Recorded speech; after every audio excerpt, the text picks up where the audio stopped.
യേശുവിൽ ഏറ്റവും പ്രിയപ്പെട്ടവരെ, വളരെ പ്രതീക്ഷയോടെയാണ് ഓരോ ദിവസവും ദൈവവചനം പ്രാർത്ഥനയിലൂടെ നിങ്ങളുടെ അടുത്തേക്ക് എത്തിക്കുന്നത്. ഇതൊരു ദൈവാനുഗ്രഹമായി കാണുന്നു. നിങ്ങൾക്ക് വേണ്ടി പ്രാർത്ഥിക്കുന്നു. നിങ്ങളുടെ ആവശ്യങ്ങളെ മുന്നിൽ നിർത്തി ഓരോ കാര്യങ്ങൾക്ക് വേണ്ടി പ്രാർത്ഥിക്കുന്ന സമയമാണ്. ഇങ്ങനെയൊന്ന് വിശ്വസിക്കുക. ഞാനിന്ന് എൻ്റെ ദൈവത്താലും ദൈവവചനത്താലും അനുഗ്രഹിക്കപ്പെടുന്നൊരു ദിവസമാണെന്ന് ഞാൻ വിശ്വസിക്കുന്നു. ഞാനും എൻ്റെ ആവശ്യങ്ങളും പ്രാർത്ഥനയും വീടും കുടുംബവും സാഹചര്യങ്ങളും എൻ്റെ ദൈവത്താൽ ഇന്ന് അനുഗ്രഹിക്കപ്പെടുന്നൊരു ദിവസമായിരിക്കും. ഞാൻ അനുഗ്രഹിക്കപ്പെട്ടതിൻ്റെ ഒരു അടയാളം എനിക്കുണ്ടാകണമേ. പ്രിയപ്പെട്ട കുഞ്ഞുങ്ങളെ, നിങ്ങൾക്ക് വേണ്ടിയുള്ള പ്രാർത്ഥനകൾ ഓരോ ദിവസവുമുണ്ട്. ഓരോ ദിവസവും നിങ്ങൾ കേൾക്കുന്ന വചനവും ഓരോ ദിവസവും നിങ്ങൾക്ക് കിട്ടുന്ന പ്രാർത്ഥനയും അനുഗ്രഹവും നിങ്ങളെ പടിപടിയായി വളരാനും ഉയരാനും കാരണമാവും. ദൈവം നിങ്ങളെ സമൃദ്ധമായിട്ട് അനുഗ്രഹിക്കട്ടെ. ഈ മാസം ഒത്തിരി പേർ നിങ്ങൾക്ക് വേണ്ടി പ്രാർത്ഥിക്കുന്നുണ്ട്. ഈ ആലയത്തിലെ ശുശ്രൂഷകർ ഓരോ ദിവസവും നിങ്ങൾക്ക് വേണ്ടി പ്രാർത്ഥിക്കുന്നുണ്ട്. ഞങ്ങൾ നിങ്ങൾക്ക് വേണ്ടി കരങ്ങൾ ഉയർത്തുന്നുണ്ട്. ഞങ്ങളുടെ പ്രാർത്ഥനയിൽ നിങ്ങളെ കൂടി ചേർത്ത് നിർത്തുന്നു. ഇന്ന് പ്രതീക്ഷയോടെ പ്രാർത്ഥനയോടെ നമുക്ക് ഈ വചനങ്ങളെ കേൾക്കാം. പുറപ്പാട് പുസ്തകം 14-ാം അധ്യായം. അവിടെ കാണുന്ന ഒരു വ്യക്തിയാണ് ഫറവോ. 14-ാം അധ്യായത്തിൽ 2 പേരുണ്ട്, ഫറവോയും മോശയും. 2 പേരും 2 തരക്കാരാണ്, 2 സ്വഭാവക്കാരാണ്. മോശ ആരാണെന്ന് ആദ്യമേ പറയാം. 14-ാം അധ്യായം 21-ാമത്തെ വാക്യമുണ്ട്. മോശ കടലിനു മീതെ കൈ നീട്ടി കർത്താവ് രാത്രി മുഴുവൻ ശക്തമായൊരു കിഴക്കൻ കാറ്റയച്ച് കടലിനെ പിറകോട്ട് മാറ്റി. കടൽ വരണ്ട ഭൂമിയാക്കി, വെള്ളം വിഭജിക്കപ്പെട്ടു. കരമുയർത്തി പ്രാർത്ഥിച്ചൊരു മോശയെ കാണും. എന്നാൽ ഇനി കാണുന്ന മറ്റൊരു വ്യക്തിത്വമാണ് ഫറവോ. അദ്ദേഹത്തിന് ഇങ്ങനെയുള്ള പ്രാർത്ഥന ഇഷ്ടമൊന്നുമല്ല, പ്രാർത്ഥിക്കുന്നവരെ ഇഷ്ടമല്ല, പ്രാർത്ഥന ഇഷ്ടമല്ല, ദൈവിക കാര്യങ്ങളോട് താല്പര്യവുമില്ല. അതിനെ വിമർശിക്കുകയും കളിയാക്കുകയും പരമാവധി ഉപദ്രവിക്കാൻ പറ്റുന്ന രീതിയിൽ പെരുമാറുകയും ചെയ്യുന്ന ആളാണ് ഫറവോ. പക്ഷേ എനിക്കെല്ലാവരും ശ്രദ്ധിക്കണം, ഈ ഫറവോയ്ക്ക് എന്തെല്ലാം ഉണ്ടെന്നറിയാവോ? ഫറവോയ്ക്ക് ഒരു രാജ്യമുണ്ട്, പണമുണ്ട്, ആൾബലമുണ്ട്, എന്തിനും വലിയ വലിയ ആളുകൾ ചേർന്ന് നിൽക്കാനുണ്ട്. എല്ലാ സൗകര്യങ്ങളും ഉള്ള ആളാണ്, എല്ലാം ഉണ്ട്. ഒരു രാജ്യത്തിൻ്റെ ഭരണാധികാരിയാണ് ഫറവോ. സംരക്ഷണമുണ്ട്, സുരക്ഷിതത്വമുണ്ട്, പണത്തിന് പണം, ഭക്ഷണത്തിന് ഭക്ഷണം, എല്ലാം ഉണ്ട്. പക്ഷെ വിശ്വാസമില്ല, പ്രാർത്ഥനയില്ല, ദൈവാരാധനയില്ല, ഒന്നുമില്ല. ഇത്രയും കാര്യങ്ങളില്ല, ബാക്കി എല്ലാം ഉണ്ട്. മോശയ്ക്ക് പറയുന്ന പോലെ പണമില്ല, സ്വാധീനമൊന്നും വലിയ കാര്യമായിട്ടില്ല, പറയാൻ തന്നെ വിക്കുള്ള ആളാണ്, സംസാര പാഠവും കുറവാണ്. പക്ഷെ പ്രാർത്ഥനയുണ്ട്, ദൈവാശ്രയത്വമുണ്ട്, ദൈവത്തിൻ്റെ കരം പിടിച്ച് നടക്കുന്ന സ്വഭാവമുണ്ട്. ഇനി അറിയേണ്ട ഒരു കാര്യമുണ്ട്, ഇവർക്കൊക്കെ എന്നാ സംഭവിച്ചുവെന്ന്. ഫറവോയ്ക്ക് എന്നാ സംഭവിച്ചു എന്ന് ആദ്യം പറയാം. ഫറവോയ്ക്ക് സംഭവിച്ചത് 28-ാമത്തെ വാക്യത്തിൽ എഴുതിയിട്ടുണ്ട്. എല്ലാം ഉണ്ട്, പക്ഷെ വിശ്വാസവും പ്രാർത്ഥനയും ദൈവാരാധനയും ഒന്നുമില്ലാത്ത ഫറവോയ്ക്ക് എന്നാ പറ്റി? ഇസ്രായേൽക്കാരെ പിന്തുടർന്ന് കടലിലിറങ്ങിയ തേരുകളെയും കുതിരപ്പടയാളികളെയും ഫറവോയുടെ സൈന്യം മുഴുവനെയും കടൽ വെള്ളം മൂടിക്കളഞ്ഞു. അവരിലാരും അവശേഷിച്ചില്ല, ഒന്നുമില്ലാണ്ടായിപ്പോയി. നമ്മൾ പച്ച മലയാളത്തിൽ പറഞ്ഞാൽ മൂക്കുകുത്തി നിലത്ത് വീണു. എല്ലാം ഉണ്ടായിരുന്ന ആളാണ്. കൊട്ടാരമുണ്ട്, ഒരു രാജ്യത്തിൻ്റെ തലവനാണ്, പണമുണ്ട്, സ്വാധീനമുണ്ട്, എന്തിനും ആളുണ്ട്, എന്ത് ഭക്ഷണവും കഴിക്കാം, എന്തും സ്വാതന്ത്ര്യം, അധികാരം എല്ലാം ഉള്ള ആൾ. പക്ഷേ 2-3 കാര്യങ്ങളില്ല. വിശ്വാസമില്ല, പ്രാർത്ഥനയില്ല, ദൈവാരാധനയില്ല, അതൊന്നുമില്ല. മൂക്കുകുത്തി നിലത്ത് വീണു.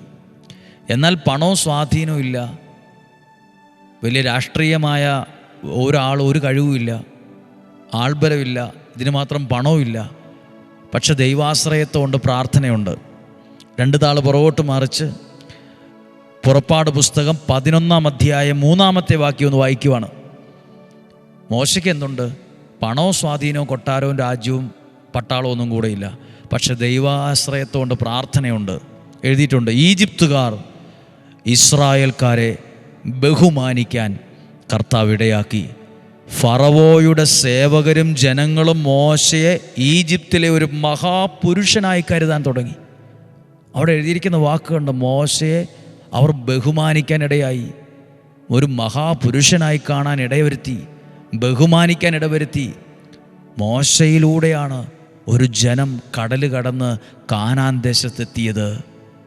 മൂക്കൂത്തി നിലത്ത് വീണില്ല, തകർന്നു പോയില്ല. ഒരു മഹാപുരുഷനായി മാറി. മഹാപുരുഷനെ പോലെ കരുതി. ഒരു രാജ്യം ഭരണകർത്താക്കൾ ബഹുമാനിക്കാൻ ഇടവന്നു. അയ്യോ, ഒന്നുമില്ലായിരുന്നല്ലോ. പ്രിയപ്പെട്ടവരെ, എന്നെ കേൾക്കുന്ന നിങ്ങളോട് പറയാം, ഒരുപക്ഷെ നമ്മൾ പറയും, എനിക്കെല്ലാം ഉണ്ട്, വീടുണ്ട്, എൻ്റെ ആൾക്കാരൊക്കെ അങ്ങ് വിദേശത്താണ്, എനിക്കൊന്നിനും പ്രശ്നമില്ല. അതൊന്നുമല്ല നമ്മളെ ആത്യന്തികമായി വിജയിപ്പിക്കുന്നത്. ദൈവാശ്രയത്വമാണ്. എല്ലാം ഉണ്ടെന്ന് പറഞ്ഞ പലരും മൂക്കൂത്തി നിലത്ത് വീണിട്ടുണ്ട്. ഞങ്ങൾ വലിയ പുള്ളിയാണ്, പണമുണ്ട്, സ്വാധീനമുണ്ട്, സൗന്ദര്യമുണ്ട്, ബുദ്ധിയുണ്ട്, കഴിവുണ്ട്, ഭയങ്കരമാണ്. ദൈവത്തിൽ ആശ്രയിക്കില്ല, പ്രാർത്ഥിക്കില്ല, അതിനെല്ലാം കുറ്റം പറയും, വിമർശിക്കും. പലരും, നിങ്ങൾക്കറിയാവുന്ന പലരും മൂക്കുകുത്തി വീണത് അങ്ങനെയാണ്. എന്നാൽ ചിലർ ഒന്നുമില്ല, പക്ഷെ അവർ ദൈവാശ്രയത്വമുള്ളവരും പ്രാർത്ഥിക്കുന്നവരും ദൈവത്തെ മുറുകെ പിടിക്കുന്നവരും വചനം കേൾക്കുന്നവരും ദൈവത്തെ ആരാധിക്കുന്നവരുമാണ്. ഒരാൾ മൂക്കുകുത്തി വീണിട്ടില്ല. പ്രതിസന്ധികളുണ്ടായി കാണും, ചെങ്കടൽ മുൻപിൽ വന്നിട്ടുണ്ടാവും, മണലിക്കൂടെ നടക്കേണ്ട അവസ്ഥ വന്നു കാണും. പക്ഷെ അവിടെയെല്ലാം പകൽ മേഘസ്തംഭവും രാത്രി അഗ്നിസ്തംഭം പോലെ ദൈവം അവർക്ക് കൂടെ നിന്നിട്ടുണ്ട്. പ്രാർത്ഥിക്കുന്നവരെ, ദൈവവചനം കേൾക്കുന്ന നിങ്ങളോട് പറയാം, ഞങ്ങളുടെ കുഞ്ഞുങ്ങളോട് പറയാം, പകൽ മേഘസ്തംഭവും രാത്രി അഗ്നിസ്തംഭവും പോലെ ദൈവം നിങ്ങളുടെ കൂടെയുണ്ട്. മൂക്കുകുത്തി വീഴില്ല. ഇങ്ങനെയൊക്കെ പ്രാർത്ഥിക്കുമ്പോൾ പലരും കളിയാക്കും. എനിക്ക് ആവശ്യമുണ്ടോ? എന്താണെന്ന് ചോദിച്ചാൽ വായിച്ചു നോക്ക്. ഫറവോയ്ക്ക് എന്നാ പറ്റി, മോശയ്ക്ക് എന്നാ പറ്റിയെന്ന് അറിയണം. ഫറവോയ്ക്ക് എന്നാ പറ്റി? വലിയ പുള്ളിയായിരുന്നു ഫറവോ, ഒന്നുമില്ലാണ്ടായിപ്പോയി, മൂക്കുകുത്തി നിലത്ത് വീണു. ഒന്നുമില്ലായിരുന്നു, സംസാരിക്കാൻ പോലും അറിയില്ലാത്ത വിക്കനായിരുന്നു മോശ. പക്ഷെ മഹാപുരുഷനായി കരുതി, ബഹുമാനിക്കാൻ ഇടവന്നു, അനേകരുടെ മുമ്പിൽ നിന്നു. പ്രിയപ്പെട്ടവരെ, നമ്മൾ കാണുന്നില്ലേലും നമ്മളെ കാണുന്നൊരു ദൈവമുണ്ട്, നമ്മളെ കരുതുന്നൊരു ദൈവമുണ്ട്, നമ്മളെ രക്ഷിക്കുന്നൊരു ദൈവമുണ്ട്. പ്രാർത്ഥിക്കാം. കർത്താവേ, അങ്ങയുടെ കരങ്ങളിൽ ഇന്ന് വചനം കേൾക്കുന്ന സകല വ്യക്തികളെയും കുടുംബങ്ങളെയും ഓർക്കുകയാണ്, കുഞ്ഞുങ്ങളെ ഓർക്കുവാണ്, ദൈവത്തിൻ്റെ ബലമുള്ള തൃക്കരങ്ങളിൽ ഏൽപ്പിക്കുകയാണ്. എല്ലാവരും കേൾക്കുക. ഈ ശുശ്രൂഷ അനുഗ്രഹമാണ്. ഇന്ന് വ്യാഴാഴ്ച ദിവസമാണ്. ഇന്ന് വൈകുന്നേരം 6:15 വിശുദ്ധ യൂദാശ്ലീഹായുടെ മാധ്യസ്ഥതയിൽ നൊവേന ചൊല്ലി പ്രാർത്ഥിക്കുന്നുണ്ട്. സാക്ഷ്യമൊന്നും പറയുന്നില്ല എന്ന് വിചാരിച്ച് സാക്ഷ്യമില്ലെന്നൊന്നും ആരും കരുതല്ലേ. ഒത്തിരി സാക്ഷ്യങ്ങൾ എഴുതിയും ഇവിടെ വന്ന് പറയുന്നവരുമുണ്ട്. ദൈവം പ്രവർത്തിക്കുന്നുണ്ട് ഓരോ ശുശ്രൂഷകളിലൂടെയും. അത് അനുഗ്രഹമാണ്. നിങ്ങളെല്ലാവരും പ്രാർത്ഥിച്ചേ. കർത്താവേ, ഒരു നിമിഷം നിങ്ങൾ ഈ ശുശ്രൂഷയ്ക്ക് വേണ്ടി ഒന്ന് പ്രാർത്ഥിച്ചേ. ഈ ആലയത്തിന് വേണ്ടി എന്നെ കേൾക്കുന്ന എല്ലാവരും ഒന്ന് പ്രാർത്ഥിച്ചേ. നമ്മുടെ ഈ ആലയത്തിന് വേണ്ടി എന്താ പ്രാർത്ഥിക്കേണ്ടേ? അനുഗ്രഹമുള്ള ശുശ്രൂഷകരെയും ശുശ്രൂഷകളെ ഒരുക്കണമേ എന്ന് പ്രാർത്ഥിക്കുക. ഈ ആലയത്തിൽ സമ്പത്തല്ല പെരുകേണ്ടത്. ഇവിടെ പെരുകേണ്ടത് പണമല്ല. ഇവിടെ പെരുകേണ്ടത് പേരും പ്രശസ്തിയുമല്ല. ഇവിടെ വർദ്ധിക്കേണ്ടത് ദൈവ സാന്നിധ്യമാണ്, ദൈവത്തിൻ്റെ സംരക്ഷണമാണ്. ഇതൊരു ദൈവീക ഭവനമായി എന്ന് നിലനിൽക്കാനൊന്ന് പ്രാർത്ഥിച്ച്, കർത്താവേ, ഈ ആലയത്തെ അങ്ങ് അനുഗ്രഹിക്കണേ. നിങ്ങളുടെ വയനാട്ടിൽ നിങ്ങൾക്കൊരു വീടുള്ളതുപോലെയാണ് സത്യം പറഞ്ഞാൽ ഈ ആലയം. സങ്കടത്തോടെ വരുന്ന പലർക്കും ഇതൊരു അഭയകേന്ദ്രമാണ്, ഒരു ബലമാണ്, ഒരു പ്രതീക്ഷയാണ്. ഇവിടെ പേരും പ്രശസ്തിയും അല്ല വർദ്ധിക്കേണ്ടത്, അങ്ങയുടെ അനുഗ്രഹമാണ്, അത്ഭുതമാണ്, ദൈവസ്നേഹമാണ്, ദൈവത്തിൻ്റെ കാരുണ്യമാണ് വർദ്ധിക്കേണ്ടത്. ഞങ്ങൾ അതിനുവേണ്ടി പ്രാർത്ഥിക്കുന്നു. രോഗങ്ങൾ, അപകടങ്ങൾ, ദുർമരണങ്ങൾ, മുപ്പെത്താത്ത മരണങ്ങളെല്ലാം മാറിപ്പോകട്ടെ. ദീർഘായുസ്സും ആരോഗ്യവും ഉണ്ടാകട്ടെ. ഇന്ന് ഏതെങ്കിലും കാര്യത്തിൽ പ്രാർത്ഥിക്കുന്നുണ്ടോ, ആ വിഷയത്തിനകത്ത് ദൈവം ഇടപെടും, ദൈവം നയിക്കും, ദൈവം പരിപാലിക്കും. ഒരു ദോഷവും വരത്തില്ല, ഒരു തിന്മയും വരില്ല, ഒരു അനർത്ഥവും വരില്ല. സന്തോഷവും സമാധാനവും ഐശ്വര്യവും ഉണ്ടാകട്ടെ, സാമ്പത്തികമായ അഭിവൃദ്ധി ഉണ്ടാകട്ടെ. ഇന്നും ജീവിക്കുന്ന യേശുവിൻ നാമത്തിൽ നിങ്ങളെ അനുഗ്രഹിച്ചു പ്രാർത്ഥിക്കുന്നു, ഇപ്പോഴും എപ്പോഴും എന്നേക്കും. ആമേൻ. ദൈവം അനുഗ്രഹിക്കട്ടെ. നല്ലൊരു ദിവസം ആശംസിക്കുന്നു. ഇന്ന് കേട്ട വചനമൊക്കെ ആഴത്തിൽ ചിന്തിക്കാനും ഉപകാരപ്പെടുന്നതും പ്രയോജനപ്പെടുന്നതുമാണ്. സാധ്യം എല്ലാവർക്കും അയച്ചു കൊടുക്കുക. നല്ലൊരു ദിവസം പ്രാർത്ഥനയോടെ അറിയിക്കുന്നു. ദൈവം നിങ്ങളെ സഹായിക്കട്ടെ. നാളെ വെള്ളിയാഴ്ച ദിവസമാണ്. 5:30 തന്നെ ഒരുമിച്ച് ഈ വചനം കേൾക്കാൻ ഭാഗ്യമുണ്ടാകട്ടെ. ദൈവം നിങ്ങളെ സഹായിക്കട്ടെ. ഞങ്ങൾക്ക് വേണ്ടി പ്രാർത്ഥിക്കുക. നാളെ കാണുന്നതുവരെ വലിയവനായ ദൈവം, സ്വർഗത്തിലെ ഉന്നതനായ ദൈവം എന്നെയും നിങ്ങളെയും സൂക്ഷിക്കട്ടെ. ആമേൻ.